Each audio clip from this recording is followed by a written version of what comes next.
Taman Siswa. Selamat menyaksikan video praktek pembelajaran dari saya. Selamat pagi anak-anak kelas 4. Bagaimana kabarnya? Pagi Bu. Baik Bu. Baik. Keadaan sehat nih. Amin.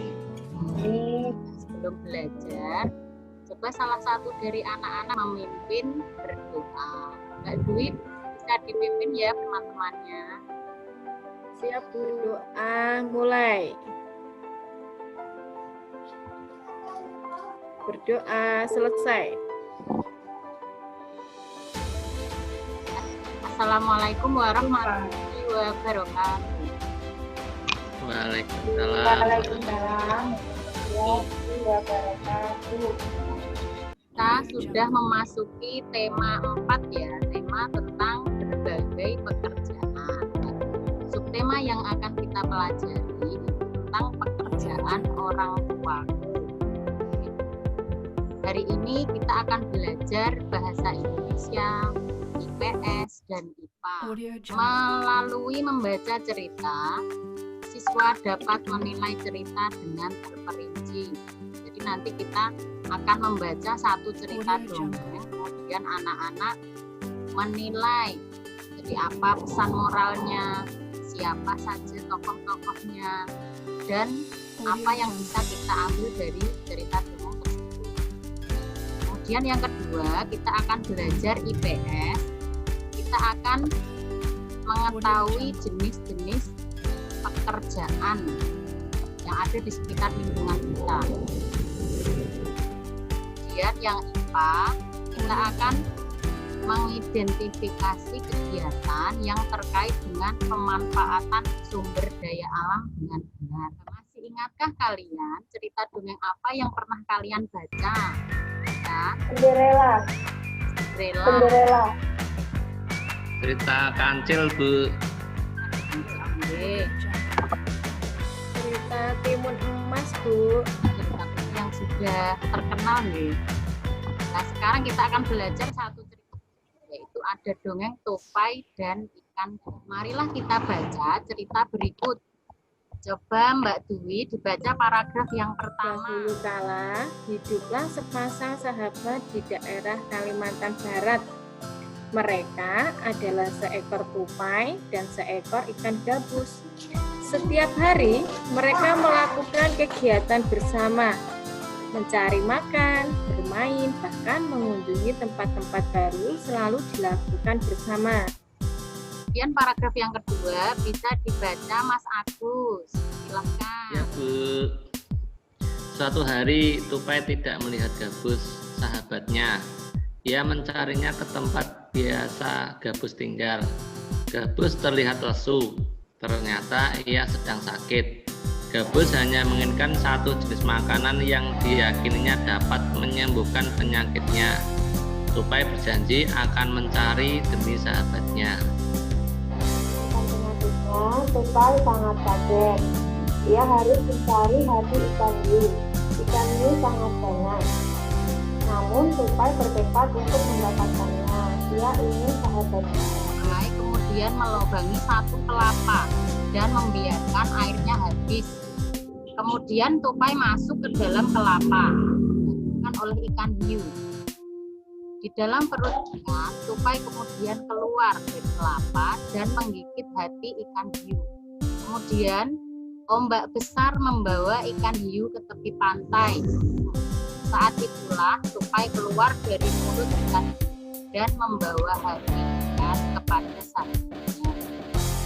Coba sekarang Bu Guru tanya, siapa saja tokoh yang ada di dalam cerita tersebut? Ikan gabus dan tupai Bu. Ikan gabus dan tupai. Apa isi dari cerita tersebut? Tupai mencari hati ikan hiu. Tupai mencari hati ikan hiu.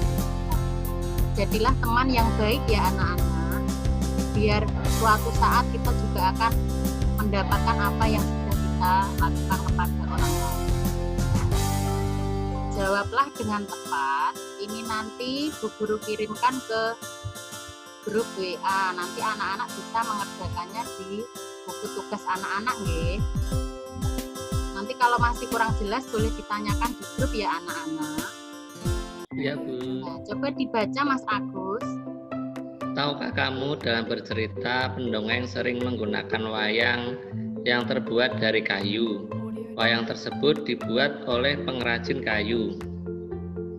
Ayo kita cari tahu lebih lanjut tentang pekerjaan pengrajin kayu. Dayu mempunyai teman yang namanya Beni. Pekerjaan ayahnya itu sebagai pengrajin kayu. Jadi pengrajin itu menghasilkan meja, kursi, lemari, seperti itu yang berguna untuk kebutuhan manusia.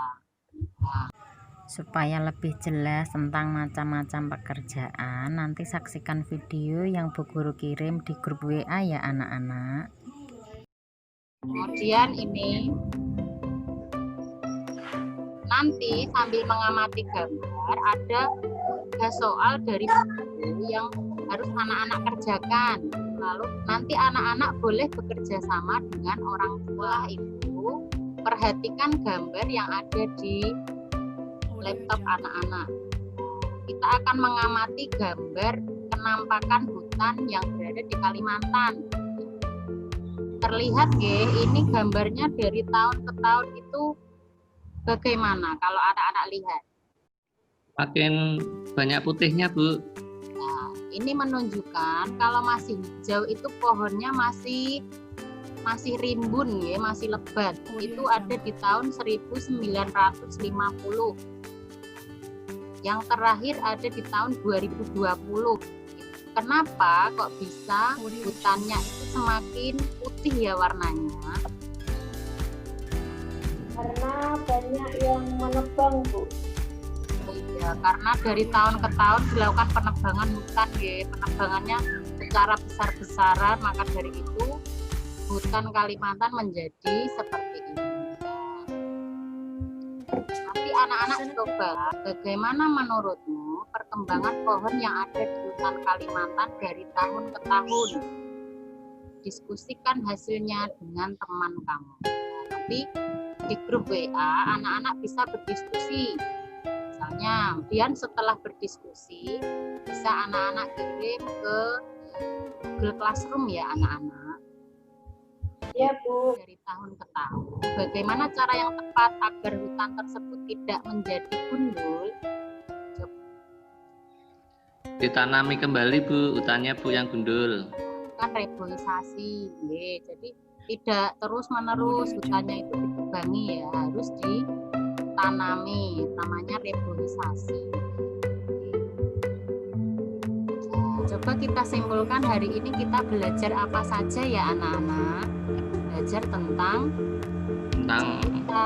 cerita Bu, ikan gabus dan tupai. Kemudian yang IPS kita sudah mengetahui macam-macam pekerjaan.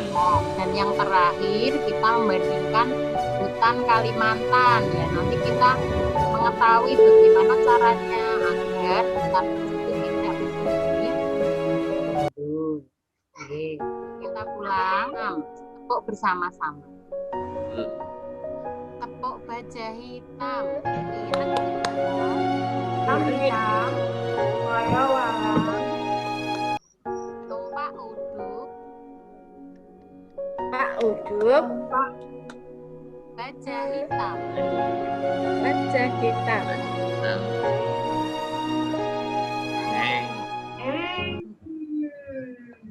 Supaya tidak sepaneng ya anak-anak. Ya Bu. Pelajaran hari ini Bu Guru cukupkan sekian. Nanti anak-anak bisa melanjutkan ke grup WA nggih. Ya Bu. Selamat siang. Wassalamualaikum warahmatullahi wabarakatuh. Waalaikumsalam warahmatullahi wabarakatuh. Terima kasih telah menyaksikan video praktik pembelajaran dari saya. Sampai jumpa.